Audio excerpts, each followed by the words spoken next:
Terima kasih Tuhan Yesus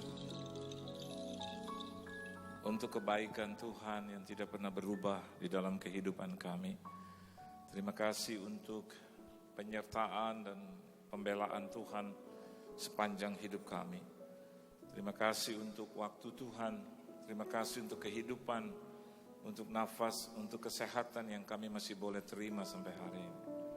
Bahkan untuk segala kecukupan di dalam kebutuhan keperluan kami. Lebih dari itu kami akan menikmati sebagian dari perkataan firman-Mu, berkata-kata Engkau Tuhan. Kuasai ruangan ini serta ruangan hati kami yang terdalam.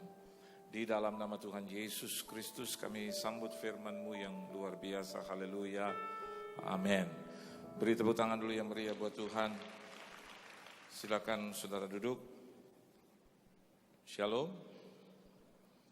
Terima kasih buat Tuhan Yesus yang mengundang saya. Terima kasih juga buat tuan rumah tentunya di tempat ini, gembala, sidang, koordinator, serta seluruh jemaat Tuhan yang dikasihi Tuhan. Saudara bersuka cita, amin. Kita buka Alkitab kita di dalam satu kebenaran firman Tuhan, yaitu di dalam Kisah Para Rasul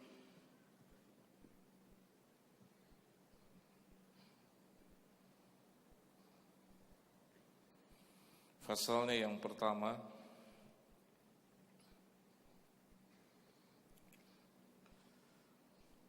ayatnya yang ke-8, kita boleh baca bersama-sama Kisah Para Rasul pasal yang pertama ayat yang ke-8. Mari saudara, kalau saudara sudah mendapatkannya kita baca sama-sama 1, 2, dan 3. Tetapi kamu akan menerima kuasa kalau Roh Kudus turun ke atas kamu, dan kamu akan menjadi saksiku di Yerusalem dan di seluruh Yudea dan Samaria dan sampai ke ujung bumi.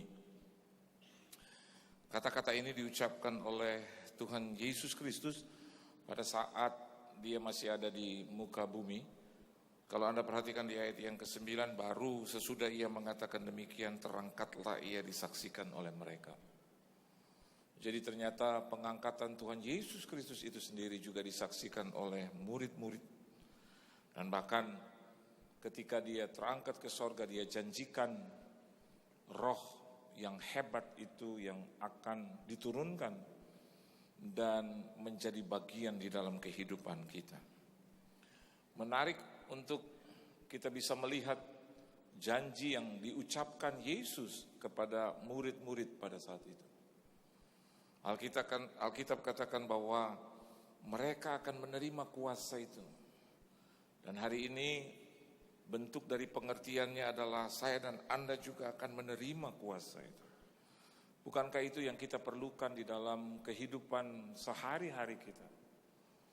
Rasanya tanpa kuasa Tuhan maka kita bukanlah apa-apa. Justru saya dan Anda di tempat ini membutuhkan kuasa Tuhan yang ajaib. Dan itu bisa terlaksana apabila saya dan Anda di tempat ini juga hidup di dalam kepenuhan Roh Kudus itu. Jadi ternyata kuasa itu menjadi hal yang nomor 2. Karena yang pertama adalah maukah saya dan Anda di sini dipenuhi hidup kita oleh roh yang hebat itu. Bahkan bukan hanya kuasa yang kita dapatkan, tetapi Tuhan akan memakai kita sedemikian rupa untuk menjadi saksi Tuhan.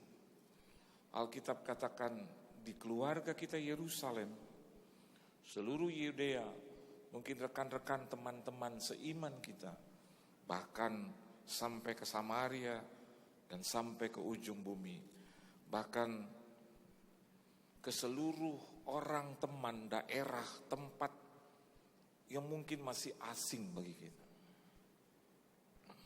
Beberapa minggu yang lalu saya juga diperkenalkan Tuhan oleh komunitas yang dulunya saya tidak kenal.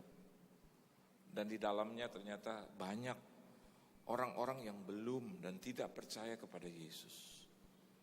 Dan saya tahu bahwa roh yang berdiam di dalam kehidupan saya itu yang memberikan saya kuasa untuk boleh berkata-kata dengan mereka. Mereka bagi saya adalah orang-orang yang mestinya untouchable. Mungkin kalau hanya mengandalkan kekuatan sendiri, maka saya tidak akan pernah bisa berjumpa, bahkan bisa berkata-kata, bahkan jadi berkat buat mereka. Karena siapa saya dibandingkan mereka? Kalau bicara tentang hal-hal yang bersifat keduniawian, maka I am nothing. Tetapi justru saya melihat kebaikan Tuhan ketika Dia memberikan roh yang hebat itu. Kuasa itu menyertai kehidupan bahkan dalam tindak tanduk serta perkataan kita. Maka hal-hal yang mustahil itu menjadi kenyataan. Dan saya sedang berhadapan dengan orang-orang juga yang akan mengalami kenyataan-kenyataan mujizat di dalam hidupnya. Tuhan akan memberikan satu lembaran-lembaran baru yang mungkin Anda tidak pernah pikirkan sebelumnya. Dan ini menjadi bagian di dalam kehidupan kita. Nah, kalau Anda perhatikan dalam kebenaran firman Tuhan di Kisah Para Rasul tadi, ya, Alkitab katakan justru pada ayat yang keempat, pada suatu hari ketika ia makan bersama-sama dengan mereka, ia melarang meninggalkan Yerusalem dan juru mereka tinggal di situ menantikan janji Bapa. Ya. Yesus Kristus sendiri mendapatkan itu dari Bapanya yang di sorga, yaitu satu janji bahwasanya telah kamu dengar daripadaku sebab Yohanes membaptis dengan air, tetapi tidak lama lagi kamu akan dibaptis dengan Roh Kudus. Bersediakah saya dan Anda di tempat ini dibaptis dengan Roh Kudus, dikuasai, dipenuhi? Bahkan hidupku bukan aku lagi, tetapi Roh yang satu itu, Yesus Kristus sendiri yang menguasai hidup kita. Dan ini adalah janji Tuhan. Dan janji Tuhan itu berulang-ulang kali Yesus nyatakan dalam kehidupannya. Bahkan kalau kita melihat kenapa dia janjikan itu, karena dia memiliki alasan tertentu supaya saya dan Anda di tempat ini tahu dia bukanlah Tuhan yang mati, tapi Tuhan yang hidup. Dimulai dari kematiannya, dilanjutkan dengan kebangkitannya, dilanjutkan dengan kenaikannya ke sorga, bahkan dilanjutkan kita sedang menantikan kedatangannya kali yang kedua. Kalau kita bicara tentang krisis, kalau kita bicara tentang masalah, maka sebetulnya kita bisa tarik kesimpulan bahwa kedatangannya tidak lama lagi. Amin, saudara. Ya, bukan kita menjadi orang-orang yang frustrasi. Bukannya kita tidak memiliki kemampuan lagi, bukan itu. Tetapi kalau Anda melihat pelan tapi pasti, sepertinya dunia ini digerogoti dengan krisis demi krisis. Kalau saya dan Anda di sini punya hikmat yang lebih cerdas, Anda bisa melihat bahwa dunia itu pelan tapi pasti akan tenggelam. Dan hanya orang-orang yang bertahan hidup di dalam kuasa Roh Kudus itu yang boleh juga bertahan, bahkan boleh terselamatkan. Hanya orang-orang yang seperti itu, yang hidupnya dipimpin oleh Roh. Kelihatannya sederhana, perkataannya sederhana, pengertiannya mungkin sederhana, tetapi seringkali sulit untuk terlaksana. Ada banyak orang yang hanya dipenuhi dengan ketakutan demi ketakutan, ya. Melihat kejadian, melihat sesuatu yang terjadi dalam kehidupan, bahkan di dunia ini kita melihat bagaimana zaman informasi itu begitu cepat. Anda bisa melihat zaman modern ini begitu cepat bergulir.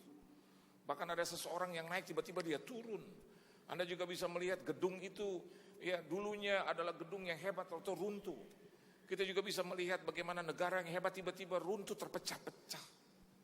Dan saya beruntung, Anda beruntung di tempat ini, kita masih hidup di negeri Indonesia yang Tuhan cintai. Di tengah-tengah ada krisis, masalah, persoalan, ya. Itu adalah satu sisi, tapi sisi yang lain yang kita bisa lihat bahwa janji Tuhan itu tidak pernah berubah. Amin, saudara. Bahwa saya dan Anda di tempat ini akan dijagai, disertai dan dipimpin Tuhan. Selama saya dan Anda di tempat ini juga mau hidup dipimpin oleh Roh yang luar biasa itu. Amin, saudara. Mari kita buka di dalam Injil Lukas pasalnya yang ke-24. Lukas pasalnya 24 ayat yang keempat, ya, sampai dengan ayat yang ke-7 saya bacakan buat saudara. Sementara mereka berdiri termangu-mangu karena hal itu, tiba-tiba ada 2 orang berdiri dekat mereka memakai pakaian yang berkilau-kilauan. Mereka sangat ketakutan dan menundukkan kepala, tetapi kedua orang itu berkata kepada mereka, "Mengapa kamu mencari Dia yang hidup di antara orang mati? Ia tidak ada di sini, Ia telah bangkit. Ingatlah apa yang dikatakannya kepada kamu ketika Ia masih di Galilea, yaitu bahwa Anak Manusia harus diserahkan ke tangan orang-orang berdosa dan disalibkan dan akan bangkit pada hari yang ketiga." Ini kabar yang sebetulnya dunia tunggu. Dan itu sudah terjadi 2000 tahun yang lampau. Tetapi banyak orang masih mengeraskan hati. Mereka tidak berpikir dan mereka tidak bisa menerima kenyataan itu, kebenaran itu. Bahwa Yesus yang telah disalibkan itu bangkit pada hari yang ketiga. Dan kalau saya dan Anda di sini mengikuti cerita itu, mengikuti kepercayaan itu, mengikuti iman itu, maka iman yang bangkit itu juga akan menyelamatkan hidup kita, saudara. Kita sedang ada di satu saat, di satu waktu di mana Yesus akan datang kali yang kedua. Dan kalau kita hidup di dalam kuasa Roh Allah itu, maka kita dimengertikan bahwasanya dari kelahiran, kematian, kebangkitan, kenaikan, dan Yesus turun kali yang kedua, itu bukan isapan jempol, tetapi itu kebenaran yang memerdekakan kita. Dan hari ini adalah hari yang sangat indah, bahwa di tengah-tengah kita merayakan turunnya Roh Allah yang luar biasa itu. 2000 tahun yang lampau. Bukan berarti bahwa itu sudah selesai. Tetapi Roh Allah yang pernah diturunkan Tuhan 2000 tahun yang lampau, hari ini masih tetap bekerja. Amin, saudara. Masih tetap untuk memberikan hikmat, kebijaksanaan, akal budi, marifat. Masih tetap bisa memproteksi kita. Masih tetap bisa melindungi kita. Memberikan kita mungkin satu pengetahuan di dalam roh itu sendiri. Memberikan kita alert, memberikan kita peringatan, memberikan kita nasihat demi nasihat. Dan diperlukan hikmat, kebijaksanaan, akal budi untuk itu. Nah, di balik ini semua kita bisa melihat ada 3 berkat yang Tuhan sediakan bagi kita. Kenapa Dia bangkit? Kenapa Dia juga memberikan janji yang luar biasa itu bagi kita? Kenapa Dia mau melakukan itu semua? Mungkin pertanyaan bagi orang-orang dunia, kenapa kau menyembah Yesus yang mati, terus Yesus yang bangkit, Yesus yang naik ke sorga? Sepertinya cerita itu diatur sedemikian rupa. Saya mau katakan buat saudara, itulah iman kekristenan kita. Yang seringkali sekarang menjadi satu berita yang biasa-biasa. Bosan kita rasanya kalau kita tiap minggu datang dan kita akan dengar itu. Dengar bagaimana Yesus lahir, bagaimana Yesus mati, bagaimana Yesus bangkit, bagaimana Yesus naik ke sorga, terus bagaimana Yesus akan datang kali yang kedua. Banyak orang rasanya ingin keluar dari pengajaran itu. Tapi saya mau katakan buat saudara, di balik pengajaran yang indah itu, ada juga janji Tuhan yang tetap berlaku, mulai dari hari ini sampai selama-lamanya. Nah, janji yang pertama, mari kita lihat Roma pasal yang ke-5. Mari kita baca bersama-sama di dalam tulisan Roma pasalnya yang ke-5 ayat yang ke-6 mulai, saya bacakan buat saudara begini. Karena waktu kita masih lemah, Kristus telah mati untuk kita, orang-orang durhaka, pada waktu yang ditentukan oleh Allah. 7, sebab tidak mudah seorang mau mati untuk orang yang benar, tetapi mungkin untuk orang yang baik ada orang yang berani mati. Akan tetapi Allah menunjukkan kasih-Nya kepada kita, oleh karena Kristus telah mati untuk kita ketika kita masih berdosa. 9, lebih-lebih karena kita sekarang telah dibenarkan oleh darah-Nya, kita pasti akan diselamatkan dari murka Allah. Amin, saudara. Dari kebenaran yang pertama, berkat Tuhan di balik masterpiece-Nya yang ajaib, saya bisa mendapatkan satu. Kenapa Yesus mau mati bagi kita? Kenapa Yesus bangkit bagi kita? Jawabannya sederhana, karena di mata Tuhan hidup kita itu terlalu berharga. Amin. Hal yang pertama, hidup saya dan Anda di tempat ini terlalu berharga.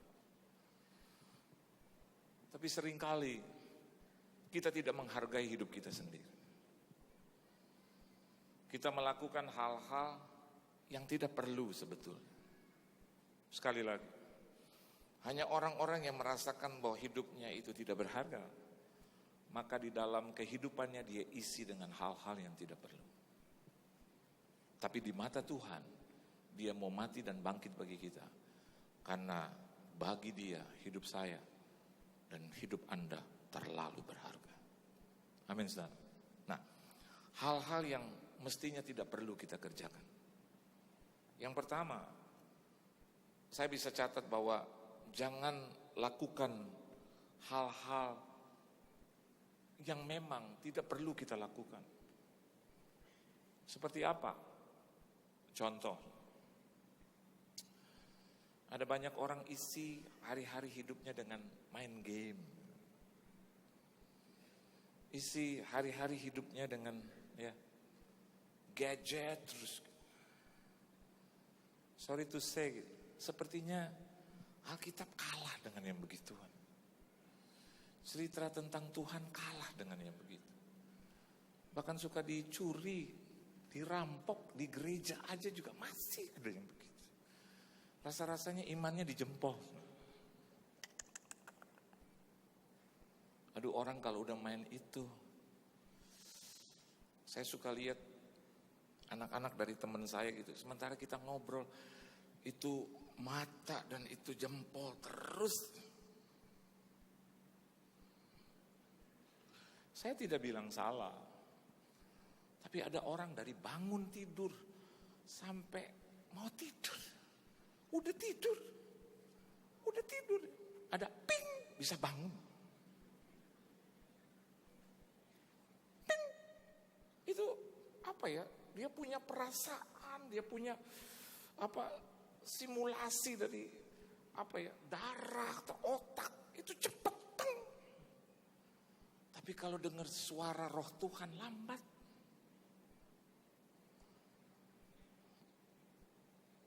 Saya punya saudara jam 3 pagi, ting, bangun.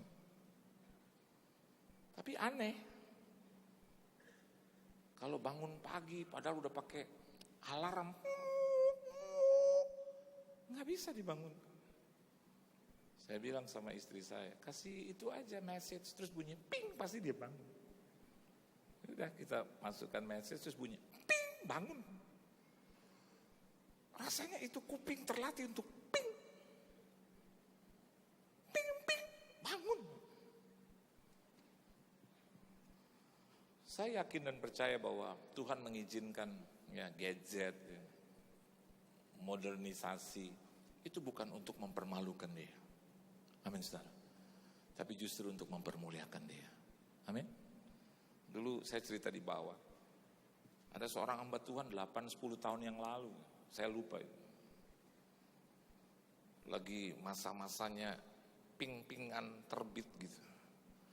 Atau apa yang kita sebut ya. Kecanggihan itu. Dia pakai buat khotbah itu. Dan waktu dibuka gitu, merek tertentu ada di belakang itu. Dan jemaat lihat itu merek. Udah gak lihat firmannya lagi, lihat itu merek. Dan terus dia mulai bilang, saudara memperhatikan alat canggih saya. Saya adalah sedikit dari hamba Tuhan yang hari ini memakai ini. Jemaat. Mari kita buka saudara pakai ayat atau pakai Alkitabmu yang konvensional. Sementara saya pakai alat yang canggih ini. Sampai orang gak buka Alkitab. Saya tidak katakan tidak penting, bukan. Saya belum selesai. Terus dia bilang, kita buka di dalam Injil Matius. Dia tinggal. Terus orang termasuk saya. Termasuk istri saya bilang, belajar itu tuh Pak, beli Pak, tabung. Terus dia bilang, belinya di mana tuh?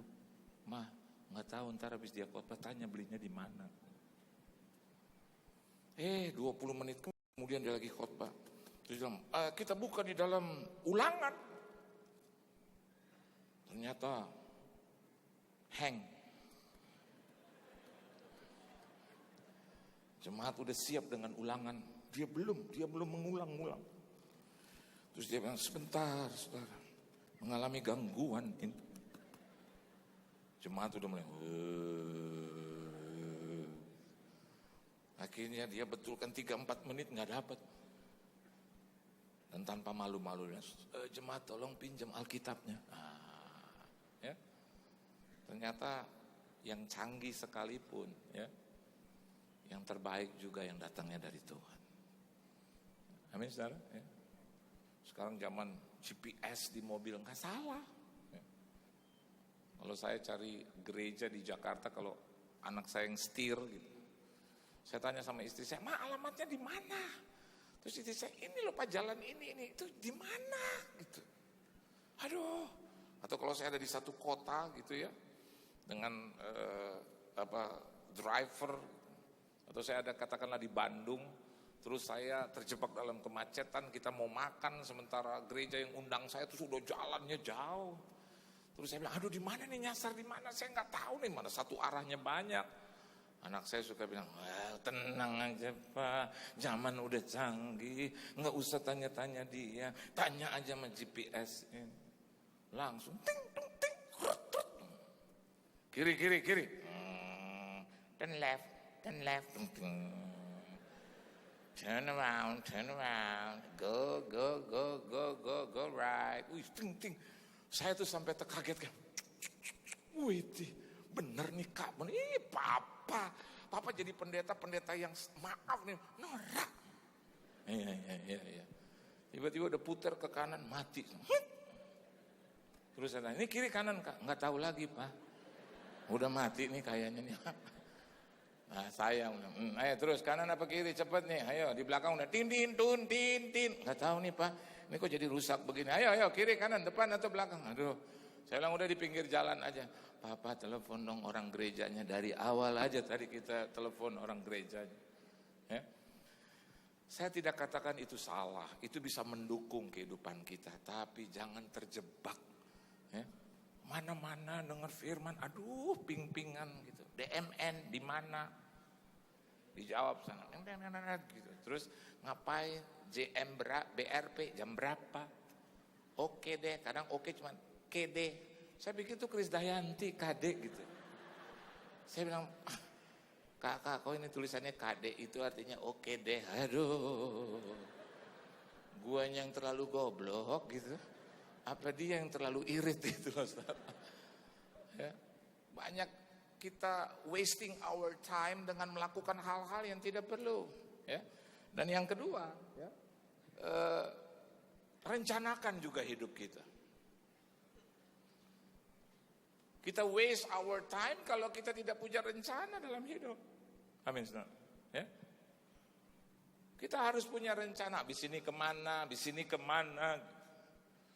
pekerjaan apa yang harus saya dapat, sekolahnya di mana, hari ini saya harus kemana.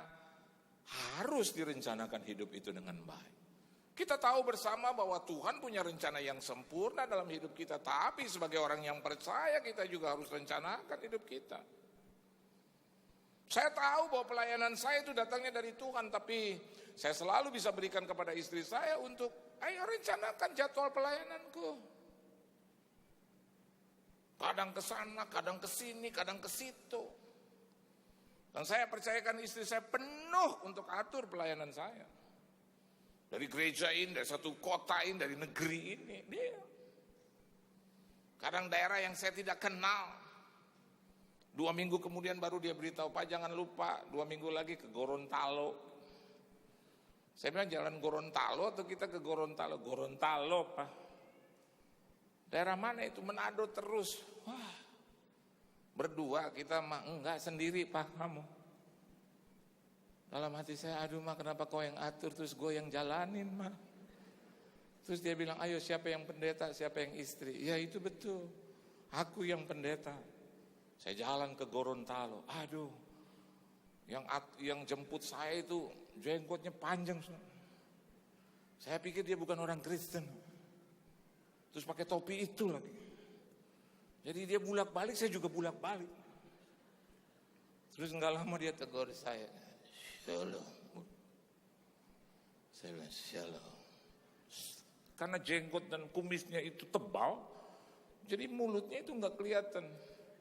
Saya enggak bisa memaknai apa yang diucapkan. Dia hanya bilang, Bapak Yohan, saya jemput Bapak. Jadi dia mau bilang, Pak Yohan lu mau dong, saya yang jemput Bapak. Ya saya jawab juga, oh kalau begitu silakan saja. Saya tanya di mana mobilnya. Dia bilang begini, saya juga sedang tunggu. Kenapa? Kita harus ke kota naik angkot. Oh, aduh. Saya telepon istri saya, Ma kenapa saya harus jadi penaik angkutan umum? Istri saya cuma bilang, ikuti saja. Jangan berbantah-bantah. Saya bilang, oke. Sampai di satu tempat ternyata itu di gerejanya. Gerejanya gereja yang yang zaman dulu. Ketemu dengan pendetanya di depan, salaman, terus diundang masuk ke dalam. Terus pendetanya kasih minuman sama saya. Bukan minuman biasa, minuman keras. Yang Pak Pendeta mau minum, saya bilang tidak. Saya tanya lagi sama yang jenggot ini, itu pendeta atau penjahat? Terus dia bilang, oh kalau di sini Pak biasa. Pendeta kalau mau naik khotbah harus minum dulu. Aduh.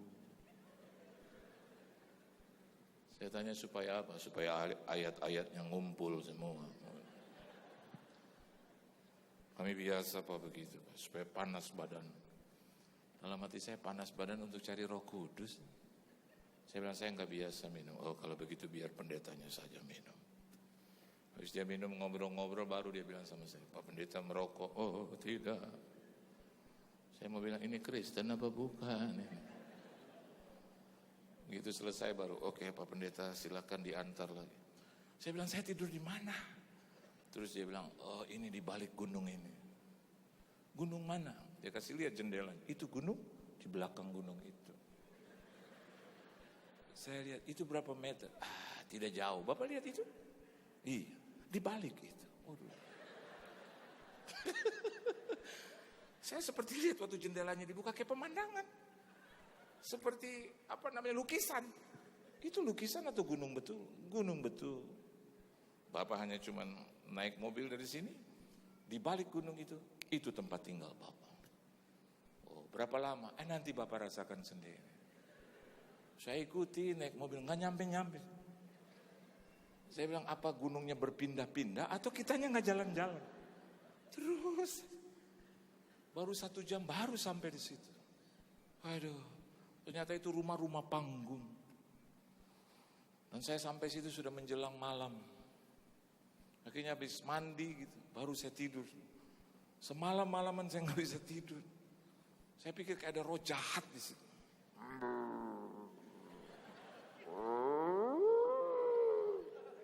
Oh malam dia begitu, saya bilang, dalam nama Yesus. Kuasa-kuasa roh gelap, dalam nama Yesus.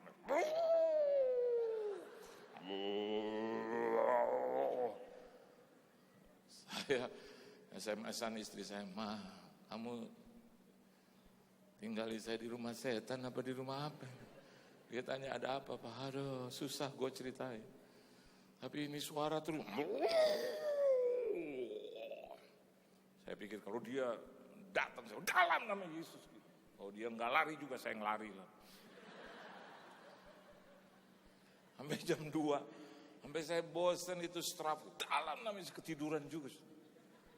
Pagi-pagi saya bangun jam 6:30, jam 7 udah nggak ada itu suara. Tapi suaranya jauh. Begitu saya buka jendela ternyata sapi-sapi di belakang sana. Jadi sapinya tidur di bawah saya punya saya punya kamar. Jadi suka nyundul-nyundul. Ya kan saya tiba malam, saya nggak tahu ada apa di situ. Rasanya malu juga.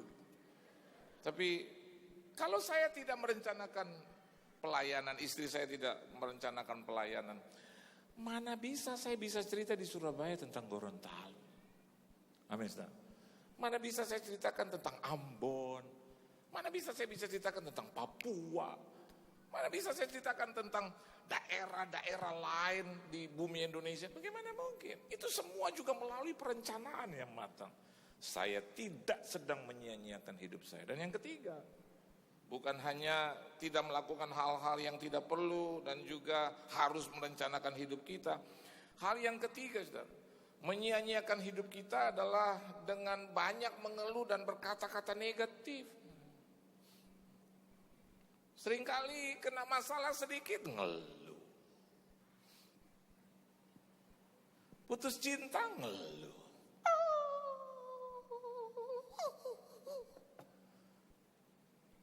Ditinggal pacar ngeluh. Oh, Tuhan, cabut saja nyawaku. Aduh.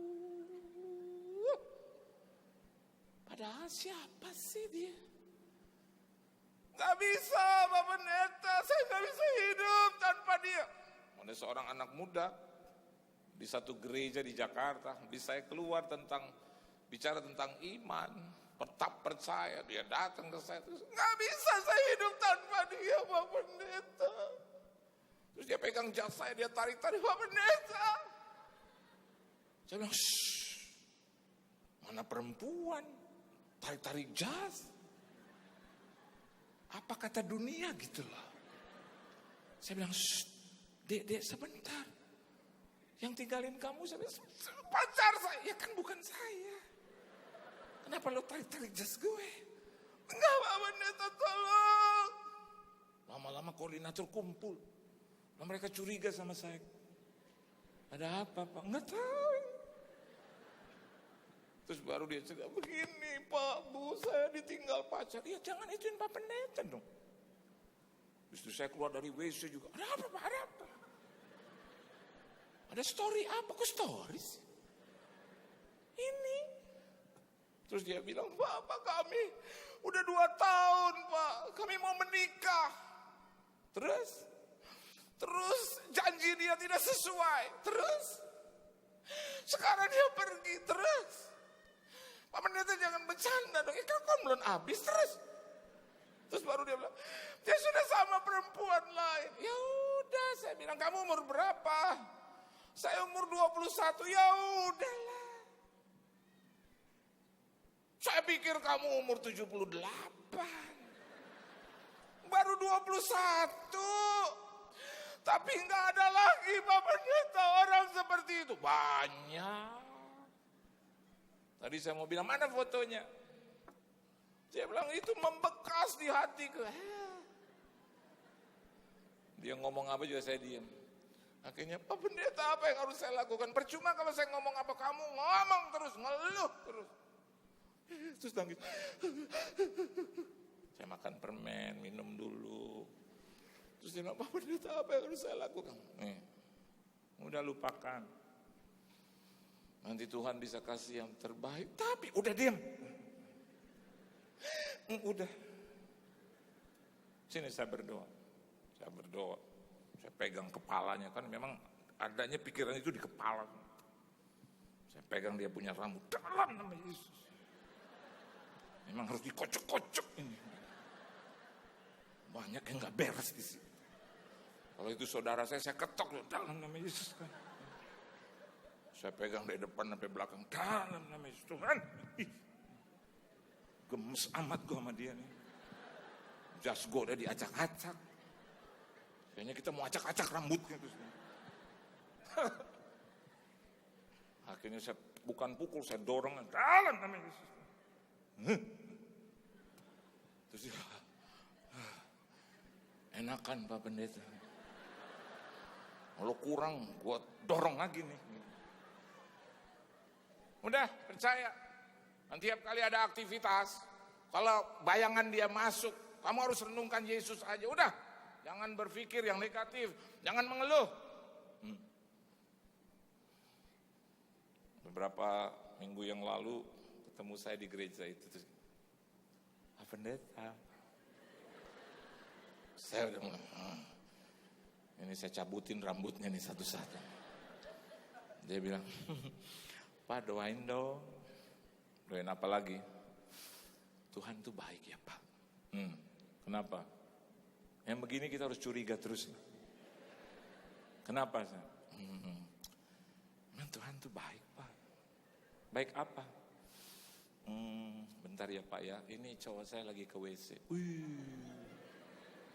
Udah dapat cowok yang baru. Bentar ya Pak ya. Begitu datang tinggi. Ini Pak, Wow, Pak Pendeta doakan kita dong. Tuhan baik Pak. Terus dia bilang, nggak usah cerita-cerita sama dia pengalaman yang dulu. Tadi saya mau sedot darahnya itu. Kalau Anda tidak banyak mengeluh, maka Tuhan bisa bekerja dengan leluasa dalam hidup. Don't waste your time, don't waste your life. Dan yang keempat, bukan hanya jangan lakukan hal-hal yang tidak perlu dan juga rencanakan hidupmu, jangan banyak mengeluh dan berkata negatif. Jangan bergaul dengan orang-orang yang memiliki kehidupan negatif. Amin. Kita bisa terkontaminasi. Dulu saya punya teman sahabat baik. Kalau ngomong ngotot. Sama ibunya, sama istrinya kalau ngomong ngotot. Minta garam aja. Garam. Sampai saya bilang, lu berapa kali sih sebut garam? Iya, enggak, takutnya dia enggak denger aja. Garam ya, garam. Saya pikir itu enggak jadi masalah dalam hidup saya. Dulu saya belum jadi hamba Tuhan. Tapi kita bisa terpengaruh. Pagi, siang, sore, malam saya sama dia terus. Karena kita kerja sama-sama, bikin perusahaan sama-sama. Akhirnya jadi begitu juga. Kadang begitu masuk ke rumah, roh yang begitu kadang-kadang suka mau masuk. Istri saya bilang, tadi bilangnya kan jam 7, sekarang udah 7:30. Ini bilang, iya, saya bisa ngotot gitu. Iya, cuma beda setengah jam aja gitu. Terus istri saya bilang, kan aku ngomong baik-baik, kenapa ngomong? Iya, ini 7:30. Terus saya ingat, wah iya itu roh dia nempel di gue. Tapi kalau Anda bergaul juga dengan orang-orang yang benar, amin saudara. Anda bergaul dengan orang-orang yang lembut.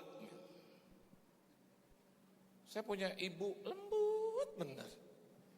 Jadi kalau roh dari teman saya itu masuk, saya nggak mau pulang, saya ke rumah mama saya dulu. Biar dicuci dengan roh lembut itu. Kalau mama saya ngomong tuh, aduh lembut banget.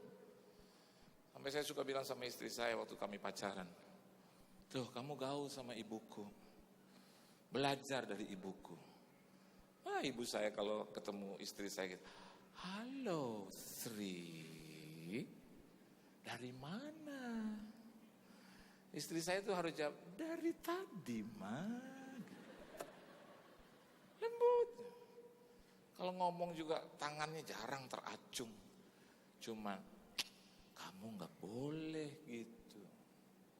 Lama-kelamaan 25 tahun, bahkan 40 tahun saya sama-sama dia. Roh itu masuk. Kebiasaan itu masuk. Selalu dia bilang, kalau orang lagi ngomong jangan potong. Kalau orang mengeluh Yohan jangan marah-marahi. Dia mengeluh karena dia ada masalah. Dengerin aja. Saya pernah ikutin kata-kata mama saya. Itu orang konseling 2 jam gak berhenti-berhenti. Sampai saya pegel, saya taruh itu telepon. Saya bikin kopi. Saya makan, balik lagi. Masih dia ngomong.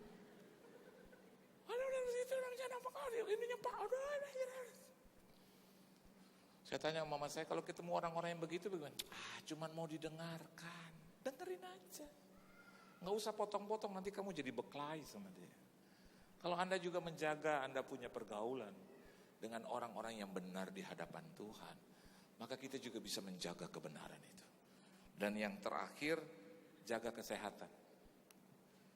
Waste our life, ya. Ini juga menyangkut kesehatan. Saya punya teman gembala, ya dulu. Itu kalau habis KKR, saya mengagumi dia. Saya salut sama dia. Karena kalau bicara tentang roh Allah, waduh, hebat. Bayangkan di KKR yang besar ini tiba-tiba dia bisa tahu. Di sini ada orang yang punya penyakit gula. Saya tuh di belakang. Ini gembala luar biasa. Mari maju. Maju. Di sini ada orang yang ingin bunuh diri. Saya tuh di belakang suka geleng-geleng kepala. Saya cuma takut salah. Kalau dia salah saya suka doa dalam nama Yesus Tuhan udah benerin aja deh Tuhan. Ada. Yang mau bunuh diri tiba-tiba dari atas. Saya bilang luar biasa. Tapi ada satu kelemahannya, nggak jaga kesehatan. Kalau habis KKR gitu saudara, waduh, semua binatang dia makan. Dari yang di laut, di darat, di udara dia makan semua. Saya kadang-kadang suka bilang, Pak yang ini jangan. Oh, darah Yesus menyucikan. Pak bukankah Bapak darah tinggi? Darah Yesus lebih tinggi dari darah tinggi saya. Saya udah gak bisa ngomong, gembala, hamba Tuhan, penginjil dipakai luar dalam. Saya lihat banyak orang tuh terpesona, saya juga terpesona dengan rohnya. Pak Johan, dengar baik, apa saja Tuhan bisa rubah. Makanan yang sudah dikuduskan Tuhan, tinggal kita doakan. Dia pegang dalam nama Yesus. Roh-roh darah tinggi aku tengking dalam nama Yesus. Dia tawarkan saya, ini sudah dikuduskan, mau? Enggak.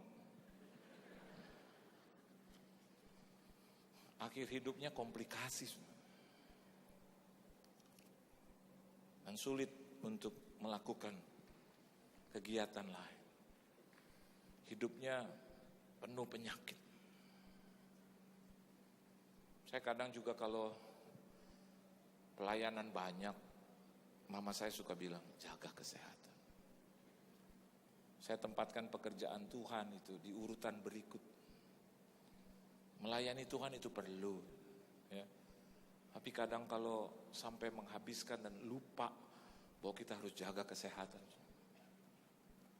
Ada orang itu pelayanan dari doa pagi, doa siang, doa malam, doa semalam suntuk.